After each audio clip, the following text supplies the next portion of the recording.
మన VVIT university absolute discipline, absolute education. రాబోయే 2-3 రోజులు మొదలుకుని 20వ తారీఖు వరకు కూడా విపరీతమైన ఎండ, వేడి గాలులు రాష్ట్ర వ్యాప్తంగా ఉంటాయని చెప్తున్నారు. ముఖ్యంగా కొన్ని జిల్లాల్లో అయితే రెడ్ అలర్ట్ కూడా ఉంటుందంటున్నారు. పిల్లలు, పెద్దవాళ్ళు బయటికి రాకూడదు అని చెప్తున్నారు. ఇందులో నిజమెంత? మార్నింగ్ అంతా ఎండ ఉండి సాయంత్రం అయ్యేసరికి వర్షాలు వస్తాయా? ఇవన్నీ కూడా డీటెయిల్డ్ గా వాతావరణ శాఖ అధికారి శ్రీనివాస్ గారిని అడిగి తెలుసుకుందాం. సార్ నమస్తే అండి. నమస్తే మేడం. సార్ ఏంటి ఎండలు విపరీతంగా ఉండబోతున్నాయి? 14వ తారీఖు నుంచి 19, 20 వరకు కూడా దారుణంగా ఉంటాయి, అసలు తట్టుకోలేరు హైదరాబాద్ అని చెప్తున్నారు. కానీ ఈ రోజేమో చూస్తుంటే మరి కొంచెం చల్లగానే అనిపించింది మార్నింగ్ అవర్స్ లో. ఏది నిజం ఇందులో? మనకి ఈ నెల 16వ తారీఖు నుంచి ఉత్తర తెలంగాణ ప్రాంతంలో టెంపరేచర్లు 45 డిగ్రీలు దాటి ఉండే అవకాశం ఉంది కొన్ని జిల్లాల్లో. వాటికి మనము రెడ్ అలర్ట్ పెట్టడం జరిగింది. మిగిలిన జిల్లాలలో మనకి ఆ రోజు నుంచి హైదరాబాద్ దాని పరిసర ప్రాంతాల్లో కూడా ఆరెంజ్ అలర్ట్, అంటే 41 డిగ్రీలు దాటి 43 డిగ్రీల వరకు ఉండే అవకాశం ఉంది తెలంగాణ మొత్తము. అయితే ఈ నెల 16 నుంచి ఇంచుమించు 20 వరకు చాలా చోట్ల మనకి టెంపరేచర్ రైజ్ అనేది ఉంది. అయితే ఇదేమి కొత్త విషయం కాదు. మనకి నార్మల్ నుంచి ప్రస్తుతం 30-40 ఏళ్ల నార్మల్ టెంపరేచర్ తో పోల్చినట్టయితే ప్రస్తుతం 1 నుంచి 2 డిగ్రీలు ఎక్కువ ఉంది. ఇది మరొక 3 నుంచి 4 డిగ్రీల వరకు కూడా పెరిగే అవకాశం ఉంది. ఇది కూడా మనకి ప్రతి సమ్మర్ లోనూ కొన్ని రోజులు, ఒక 4-5 రోజులు ఈ రకంగా హీట్ వేవ్స్ రావడం కూడా నార్మల్ విషయమే. అసలు ఎల్లో, ఆరెంజ్, రెడ్ అలర్ట్స్ అనేవి ఎంత టెంపరేచర్ లో ఇస్తారు సార్? మనకి ఎల్లో అలర్ట్ అంటే 36 నుంచి 40 డిగ్రీల వరకు టెంపరేచర్ ఎక్స్పెక్ట్ చేసే డిస్ట్రిక్ట్లకి ఎల్లో అలర్ట్ పెడతాము. 41 నుంచి 44 డిగ్రీల వరకు టెంపరేచర్ ఉన్నట్టు ఎక్స్పెక్ట్ చేస్తే ఆరెంజ్ అలర్ట్. 45 డిగ్రీల కంటే ఎక్కువ ఉన్నట్టయితే మనకి హీట్ వేవ్, అలాగే రెడ్ అలర్ట్. అలాగే హీట్ వేవ్ డెఫినిషన్ ఏమిటంటే అసలు 40 డిగ్రీల పైన ఒక ప్రాంతంలో 2 రోజుల కంటే ఎక్కువ టెంపరేచర్ కంటిన్యూ అయ్యి ఆ ప్రాంతపు ఈ లాంగ్ టర్మ్ యావరేజ్ కంటే కూడా 4.5 డిగ్రీస్ ఎక్కువగా ఉండే ఎక్స్పెక్టేషన్ ఉంటే అక్కడ హీట్ వేవ్ పరిస్థితులు ఉన్నాయి అంటాం.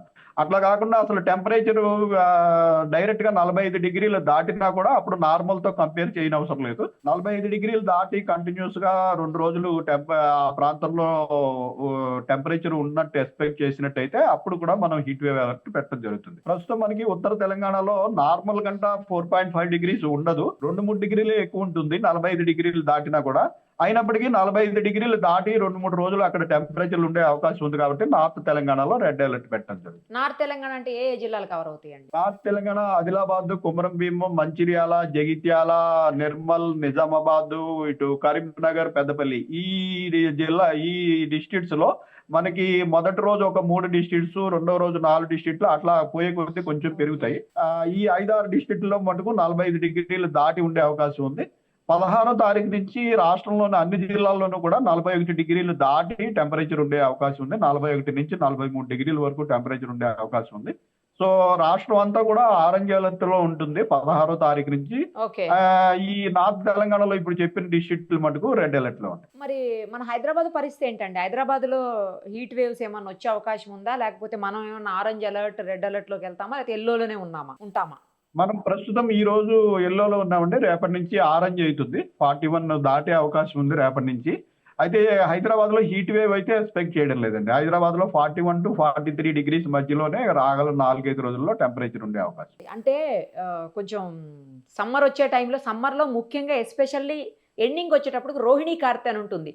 రోహిణీ కార్తె టైంకి రోకళ్ళు బద్దలైపోతాయని ఏదో ఒక సామెత కూడా పెద్దవాళ్ళు చెప్తా ఉంటారు. సో అసలు ఎందుకు ఎండింగ్ వచ్చేసరికి అంత తీవ్రమైనటువంటి ఎండ? లాస్ట్ ఇయర్ అయితే మనం ఫేస్ చేయలేదు.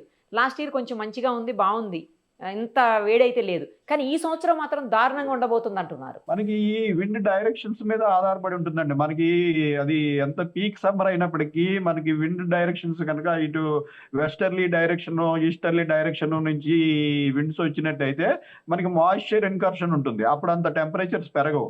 అలా కాకుండా డ్రై విండ్స్, నార్దర్లీ విండ్స్ వచ్చినట్టయితే మనకి నార్త్ లో అంతా ల్యాండ్ మాస్ ఉంటుంది. ఆ ల్యాండ్ మాస్ నుంచి మరింత నార్దర్న్ ఇండియా మనకంటే ఎక్కువ హీట్ గా ఉంటుంది. సో ఈ విండ్స్ మనకి కొంత period complete northerly, north westerly winds వస్తుంటాయి.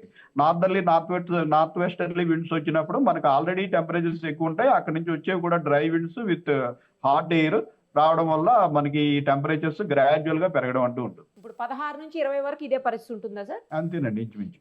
తర్వాత తగ్గే అవకాశం ఉందా, కంటిన్యూ అవుతుందా, పెరుగుతుందా? తర్వాత అంటే ఈ టెంపరేచర్స్ ఇట్లా హై టెంపరేచర్స్ ఉన్నప్పుడు మళ్ళీ ఈ ల్యాండ్ కి సీకి ఉన్న టెంపరేచర్ డిఫరెన్సెస్ వల్ల అప్పర్ ఎయిర్ లో మనకి చిన్న చిన్న సైక్లోనిక్ సర్క్యులేషన్స్ ఇలా ట్రఫ్ ఆఫ్ లో ప్రెషర్ అట్లా ఏర్పడతాయి. ఏర్పడినప్పుడు మళ్ళీ విండ్ డైరెక్షన్స్ చేంజ్ అవుతూ ఉంటాయి. చేంజ్ అయ్యి ఈ సీ ఏరియా నుంచి మనకి మాయిశ్చర్ ఇన్కర్షన్ వస్తే మళ్ళీ మధ్యాహ్నం సమయంలో మనకి ఈ క్యూములోనింబస్ మేఘాలు ఏర్పడి థండర్ షవర్స్ పడ్డము, వీటి వల్ల మళ్ళీ 2-3 రోజులు టెంపరేచర్ తగ్గడము, ఇదంతా కూడా ఎవ్రీ సమ్మర్ లో జరిగే నార్మల్ ప్రాసెస్.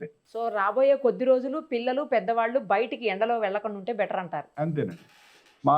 మెయిన్ గా మనకి 11 నుంచి 4 గంటల వరకు టెంపరేచర్స్ ఎక్కువ ఉంటాయి కాబట్టి ఆ సమయంలో మాక్సిమం బయటికి వెళ్ళకుండా ఉంటే చాలా మంచిది. Thank you so much. Okay, thank you.